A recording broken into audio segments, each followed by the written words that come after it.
if you've got a gate switch light on here, it says gate,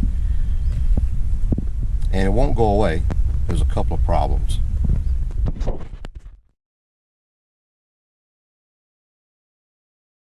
The back door may be open, but if it's not, the switch may be bad.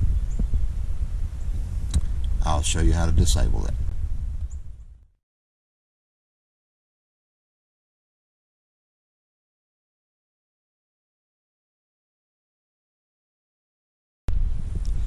Okay, in order to fix the problem, we're going to remove this little cover on the back hatch.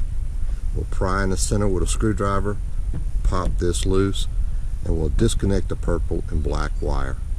All we want to do is get the gate light off. So the purple and black wire we're disconnecting from inside of here. Now the interior lights will not stay on, and it'll get rid of the gate indicator. I may eventually replace the entire latch assembly to see if that fixes it. For right now, this is my fix.